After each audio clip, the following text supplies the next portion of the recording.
Minerva അക്കാദമിയിൽ 3-ഇയർ degree കോഴ്സുകൾ ആരംഭിച്ചിരിക്കുന്നു. Medical lab technology, operation theatre technology, cardiac care technology, dialysis technology, hospital sterilisation (CSSD), radiology technology, optometry technology കൂടാതെ hospital management MBA കോഴ്സുകളും ആരംഭിക്കുന്നു. Minerva academy. Contact number 9995373833 അല്ലെങ്കിൽ 9895841933. Minerva academy, skill and professional studies. പടലപ്പിണക്കങ്ങൾ ശക്തമായതോടെ BJP നേതൃത്വത്തിനെതിരെ Kozhikode നഗരത്തിൽ പോസ്റ്ററുകൾ. Save BJP എന്ന തലക്കെട്ടോടെയാണ് നഗരത്തിൽ പോസ്റ്ററുകൾ പ്രത്യക്ഷപ്പെട്ടത്.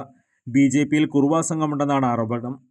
V Muraleedharan, K Surendran, P Raghunath എന്നിവരെ കുറുവാ സംഘമെന്നാണ് പോസ്റ്ററിൽ വിശേഷിപ്പിച്ചിരിക്കുന്നത്. നേതൃത്വത്തെ മാറ്റണമെന്നും ആവശ്യം ഉന്നയിച്ചിട്ടുണ്ട്. തെരഞ്ഞെടുപ്പ് തോൽവി സംബന്ധിച്ച് സംസ്ഥാന അധ്യക്ഷൻ വിശദീകരണം നൽകും. K സുരേന്ദ്രൻ രാജിവെക്കുമെന്ന വാർത്തകൾ കേന്ദ്ര നേതൃത്വം തള്ളിയിരുന്നു. തോൽവിയുടെ ഉത്തരവാദിത്വം തനിക്കുണ്ടെന്നും കേന്ദ്ര നേതൃത്വം പറഞ്ഞാൽ രാജിവെക്കുമെന്നുമാണ് K സുരേന്ദ്രന്റെ വിശദീകരണം. കൂടുതൽ വാർത്തകൾക്ക് ഞങ്ങളുടെ ചാനൽ സബ്സ്ക്രൈബ് ചെയ്യുക. ഫേസ്ബുക്ക് ഫോളോ അപ്പ് ചെയ്യുക. വാർത്തകൾ വേഗത്തിലറിയാൻ Anytime News.